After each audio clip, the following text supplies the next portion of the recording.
तो चलते हैं हम लोग नेक्स्ट टॉपिक पे। हमारा नेक्स्ट टॉपिक ये कहा जा रहा बिंदु सी पर कुल बल निकालिए। तो एकदम ईजी तरीके से हम कर सकते हैं। कैसे? पहले इन दोनों बिंदु ए वाला बिंदु सी पर भी बल लगाएगा, इसकी दिशा क्या होगी, या अट्रैक्ट करेगा अपने तरफ इसको ना, तो इसके बल की दिशा ये हो जाएगी। फिर ये भी पॉजिटिव ये भी निगेटिव, इस पर भी बल की दिशा इधर हो जाएगी। अट्रैक्शन फोर्स लग रहा है। चूंकि समबाहु त्रिभुज है तो समबाहु त्रिभुज में जो कोण होता है वह कौन सा कोण होता है? 60 डिग्री का कोण होता है। ये सब 60 डिग्री के होंगे। तो हम ये कह सकते हैं जो एफ है किस पर लग रहा है? सी पर। किसके कारण? ए के कारण। यानी सी पर ए के कारण लगने वाला बल जो है वह कितना होगा? सीधा सा आपको पता होना चाहिए 1/4 pi epsilon not Q1 Q2 upon R square. हम कह सकते हैं क्यू स्क्वायर अपान बीच की दूरी ए ले लेते हैं, हो जाएगा ए स्क्वायर। ठीक उसी तरह बी भी अपना सी पर बल लगाएगा। तो हम क्या लिख सकते हैं? एफ किस पर बल लग रहा है? सी पर बल लगेगा। किसके कारण? बी के कारण। 1/4 pi epsilon not Q square upon A square. Same forces होंगे। चूँकि ये दोनों सदिश हैं तो इनको हम जोड़ नहीं सकते। तो जोड़ने के लिए हमको क्या करना पड़ेगा? कुछ इस तरह का शेप बनेगा। माइनस क्यू यहाँ है, इधर की तरफ बल लग रहा है एफ ए सी लग रहा, सी ए, इधर की तरफ बल लग रहा है हमारा एफ सी बी। इन दोनों के बीच का 90, तो परिणामी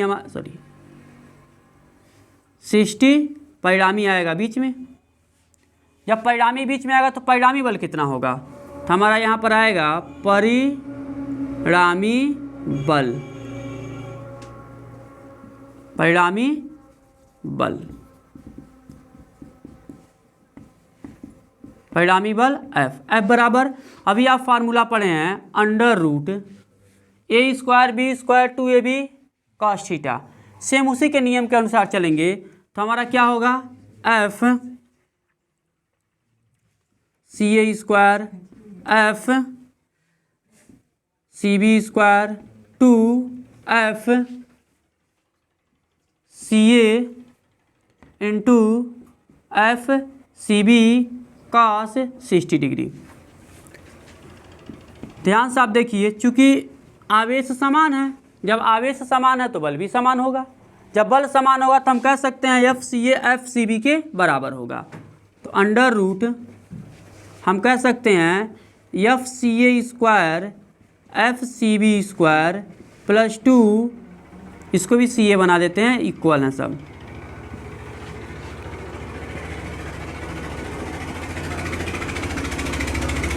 कॉस 60 डिग्री की वैल्यू कितनी होती है? 1/2। ये इससे कैंसिल आउट। तो एफ इज इक्वल टू कितना होगा?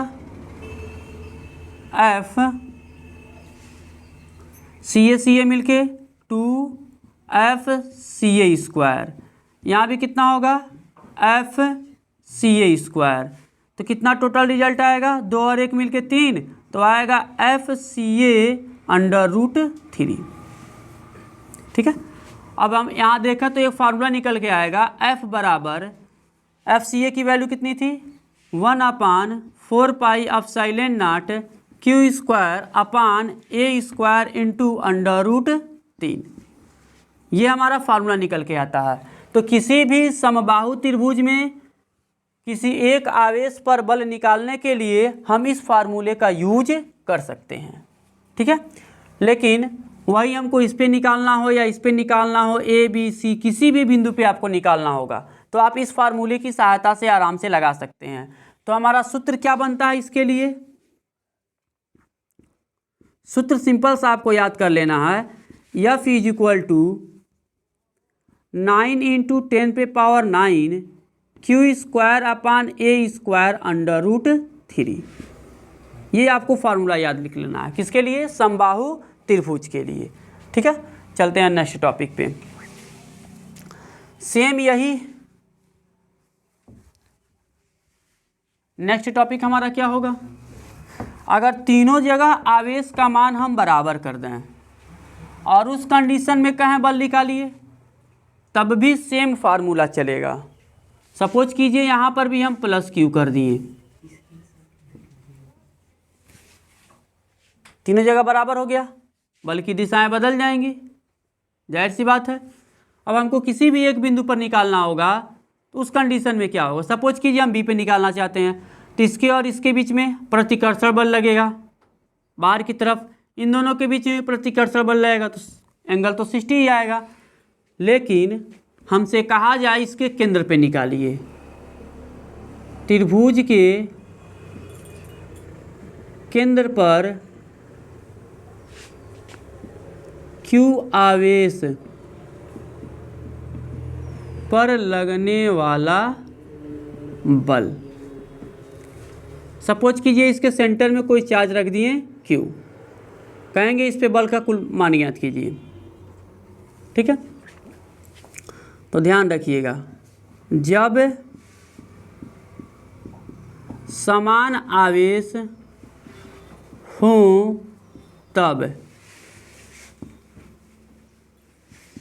केंद्र पर कुल बल यानी F नेट वैल्यू कितनी आती है, 0 आती है।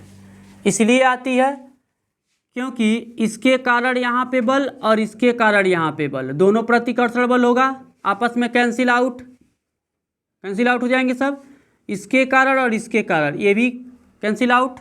शेप कोई भी हो, हमारा वर्ग ही क्यों ना हो, अगर दूरियां समान है और आवेश की वैल्यू समान है, plus Q plus Q plus Q plus Q, तो केंद्र पर उत्पन्न होने वाला जो नेट फोर्स है यहाँ पर भी F नेट फोर्स कितना हो जाएगा, 0 हो जाएगा। कोई वृत्ताकार शेप ही क्यों ना हो, यहाँ पर तो लगेगा नहीं कूलाम का नियम वैसे भी, क्योंकि कूलाम का नियम लीनियर में लगता है। यहाँ पे कोई चीज़ है तो यहाँ पर भी जो नेट फोर्स होगा वो कितना आएगा, 0। तो कुल कहने का अर्थ ये है, किसी भी प्रकार का शेप हो,